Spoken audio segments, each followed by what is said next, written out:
ફટાકડા ફોડવા મુદ્દે હુમલામાં કાર્યવાહી હાથ ધરાય છે, જેમાં પારડી પોલીસે 11 આરોપીઓની ધરપકડ પણ કરી લીધી છે।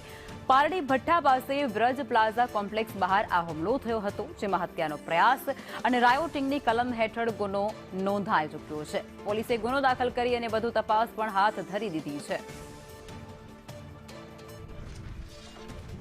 સંવાદદાતા જિગ્નેશ પટેલ જોડાઈ ચૂક્યા છે, વધુ વિગતો આપશે। જિગ્નેશ, શું છે સંપૂર્ણ બાબત? લખમાં વાત કરવામાં આવે તો દિવાળીની મોડી રાત્રે પોતાની દુકાનની બહાર ફટાકડા ફોડી રહેલા બે ભાઈઓને અન્ય દુકાન માલિકે રોકી અને તેમની સાથે તકરાર કરી હતી। ફટાકડા ફોડવાથી તેની દુકાનમાં આગ લાગશે તેવું જણાવી અને બે ભાઈઓને રોકવામાં આવ્યા અને તે તકરાર મારામારી સુધી પરિવર્તિત થઈ, જેમાં બે ભાઈઓ પર લોખંડની પાઇપ અને જે લાકડા જેવા હથિયારો હતા તેના વડે હુમલો કરવામાં આવ્યો, જેમાં બંનેને અત્યારે ઓપરેશન માટે સારવાર માટે એસવીપી હોસ્પિટલમાં દાખલ કરવામાં આવ્યા છે। તો બીજી તરફ પોલીસે હત્યાનો પ્રયાસ અને રાયોટિંગની કલમો હેઠળ ગુનો દાખલ કરી 11 આરોપીઓની ધરપકડ કરી છે અને તમામના ગુનાહિત ઇતિહાસ અને આ હુમલો કયા કારણોસર થયો, કયા સંજોગોમાં થયો તે અંગે વધુ તપાસ શરૂ કરવામાં આવી છે। જી, આભાર।